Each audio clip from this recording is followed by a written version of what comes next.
Welcome everybody from Route for the Brave headquarters. We are currently set up right now. We've wrapped up day two. Day two was amazing. We avoided some rain and issues. It was cold and let's say wet for the beginning of the start of the day, and then we had the warmth of all the kids that came out at Woodstown High School. We stood on the same steps that President has stood on as we crossed the road that built America on the Route for the Brave on US 40, and we come back to do our after action and had a successful day and had now 64 miles into the journey, and as we wrap up, the call came from back home and a new journey begins. So as we're out getting Chinese for all the guys, we get a call from back home, and my wife had went into labor, and she had called me and said my water broke, and so I got to experience a 5-hour FaceTime call, and so I apologize for looking like this and not shaving and not having any energy, but I spent the last 5 hours with my wife to bring in our first child. Darin Fishburn II was born at 7:19 p.m. last night, Western time. I guess that would be Eastern time, 10:19 from where we're broadcasting live. And we went off the air last night after 1 o'clock. So it was a journey and a beautiful experience. Thank goodness for technology. Without Skype and some of those options, we would have never been able to witness the miracle of birth, and what amazing lady that was my wife. So it was a very neat experience. I got to experience a lot when we go to our support group meetings and we counsel with our families. A lot of families talk about they weren't there to see the birth of their child, and they had to write a letter, and 3 weeks later get the letter back. And now that we have this technology, now that we have shows like this and equipment like this, and it allows that separation to be much greater. For me to be able to witness that and to be able to share that experience, regardless of what it took for being on this walk. We committed this thing 2.5 years ago, and my personal belief is God's had His hand in this all along, and this is a beautiful experience for my wife and I to share. And so I'm going to show you the first pics of I don't know if you'll be able to see it because it's a pic of a pic, but I want America to see the reason we're so tired and what happened last night. So here is Darin Kent Fishburn II, 8 pounds 1 ounces, 22 inches long, and he has my mother's nose. My mother has passed away of cancer a few years ago, and when I saw that nose come out, I knew for a fact that the legacy and tradition continues in the family. So I'm very proud of my wife. Did a great job. She always dreamed of having a water birth, and I was scared. You know, you're used to having the doctors and all that stuff around you, and so we had an amazing midwife and Abdullah and photographer, and everybody was there to capture the whole thing. And I can't thank them enough for their skilled hands and everybody in America's prayers. I've had probably 100-some texts since 1 a.m. and thanking us and congratulating us, and also from some of the Ghost Star families we met along the way, saying it's neat to see that we really are all in as a group, that we're willing to do the same thing that we ask the people we support to do. And when you hear stuff like that, it makes you realize you're on the right journey and the right track. And so I know you're used to me being a little more loud and boisterous. I'm kind of subdued today, but what a blessing. And today the guys are already out on the streets. They have, as of yesterday, they finished 64 miles. I think they're about 10 miles into it already today, so they should be around 75-mile marker. Tonight, we get the honor, today actually, we get to go to Philly and have the world-famous Philly cheesesteaks from a firefighter. He owns the local pub there, and he's going to feed all the guys. And then tonight we go to New York City, to Times Square, to the Microsoft store on Fifth Avenue. Their famous store, the big 3-story store where they do all their photo shoots and everything. And we're going to Skype with all of our families, with our Route for the Brave family, and we're going to give an update, and then we get to stay in a firehouse in downtown Bronx where the 343 Foundation has so kindly donated and got their brothers behind us.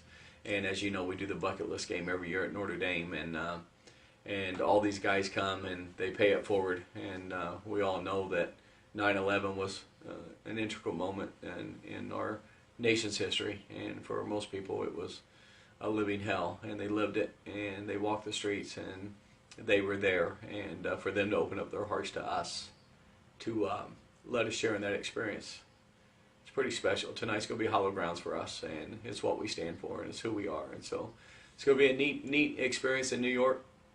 And then tomorrow we get to come back on Sunday and do the we have a home cooked meal in Philadelphia, and then we get to be honored by the Philadelphia Phillies. They're letting the guys have a day off and go into the ball game for a few hours, and just enjoy. They're going to put our story up on the jumbotrons or on the sidetrons at the stadium between innings 3 and 6, talking about the walk across America and the sacrifices that we're all making to build this house of healing, so that these families can start to rebuild their shattered lives. And then we finish at the Microsoft store right here in the Christiana Mall, and it all starts again on Monday. Full next week. They're expected to do over 180 miles next week alone, and that's where, to me, the groove begins. You know, right now it's getting out here, getting set up, getting Jason to get all the gear out here and the team. I mean, it took us 64 hours to drive out here with the RV, and as appreciative as we are with everybody's generosity and Auto Corral RV and all of our sponsors, Desert Signs getting a wrap, the journey began for us when, you know, you had to drive 64 hours from Phoenix to here, and you can only drive so far, and you got to get gas, you only drive so far, and you got to take a nap or whatever. It was a journey between storms and rains and all that. We made it safely, and we broke down in Indianapolis, had a $5 part go off, and one of the police officers bought the part for us, Brian Chastain, and All American Auto, was the board member of the year, and happened to break down 2 miles from his office, and he got us up and running in 3 hours, and we were back on the road. So I can't thank everybody enough. A lot of times, Jason, you know as well as I do, David Roth or Patrick Shannon or myself or Kevin, they get all the credit, and the credit is behind the scenes. You've seen how many doors open up. You've seen how many people have sacrificed their time, money, and talents to make this happen. And my journey began that I wanted to, no matter what, build this house and build this PTSD center, and that was 100% my mission. Saturday night, right before we left, I got to speak at the Ghost Star convention. It was the Ghost Star wives. It was all the spouses that buried their husbands in the line of duty. And we're at Scottsdale, Arizona at their convention. And when I was talking to them and I heard the other speakers talk, it very clearly came to me. I had an epiphany, a moment that very much of clarity, that this is about, for me, making sure people in America knows what a Gold Star is. I think that's what their biggest concern was. They want the home, 100%. They want a place to rebuild their shattered lives, 100%. They want to see the PTSD center get built so no one else gets that knock on the door that they got. But they wanted to make sure people just know who they were. And that was a very clear moment for me on Saturday night. And so if you don't know what a Gold Star is, it's the Supreme Sacrifice Star. It's killed in action due to the effects of war. And so make sure if you see anybody wearing a Gold Star, you can only get it if you're a parent, spouse, or child. So they don't hand them out. It's not something that you can buy. It's something that you earn by willing to die for a cause greater than yourself. So if you get nothing else out of this message, if you can't give money, if you can't adopt a soldier for $22, if you can't buy a candle from Warm Glow, if you can't buy jewelry from Origami Al, whatever you can do, if you have internet, if you have social media, if you have an opportunity to do anything, please just look up what a Gold Star is. Watch for them. Watch for the lapels. Educate people. Put it on Facebook. And if nothing else happens on this journey, but people know of the people that paid the supreme sacrifice, I would be honored, and the journey would all be worth it. And I'll tell you a story. AJ, one of our support drivers and workhorse, was not feeling well on the journey, and he calls 2 hours ahead to get his prescription filled. And he calls a Walmart in Elk, Oklahoma. Never even heard of the place. And I'm like, why'd you pick that place? He goes, I don't know. I just wanted to find a place off of 40 that would be easy for us to get right back on the road. I didn't want to be a burden to the team. And we get off the exit. We run in to get the prescription and some necessities. And we come out. And on the back of a White Castle napkin, there was a letter written from a Gold Star mother talking about her staff sergeant that was killed in action, where she's from, what his killed in action date was. And she took time to thank us. She didn't want to be recognized. She just wanted to say thank you. She read the card because it's completely wrapped. Thank you, and will you walk for my son?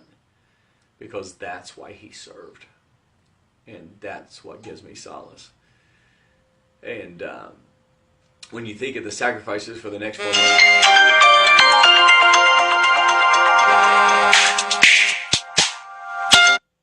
so that's where we're at in the journey. It's going very well, and we're very blessed to have an incredible team. Right now, we got Jason Jolliffe from Jolliffe Digital Productions, AJ Taylor, Joe Myers, Kevin Winton, Patrick Shannon, myself, David Roth, of course, and a whole team around us that is making this possible. And I can't thank everybody enough, because this is a journey. This is people that have quit their jobs and suspended their pay and have put their money where their mouth is. And like David said, when you have to reacclimate that family and explain to them,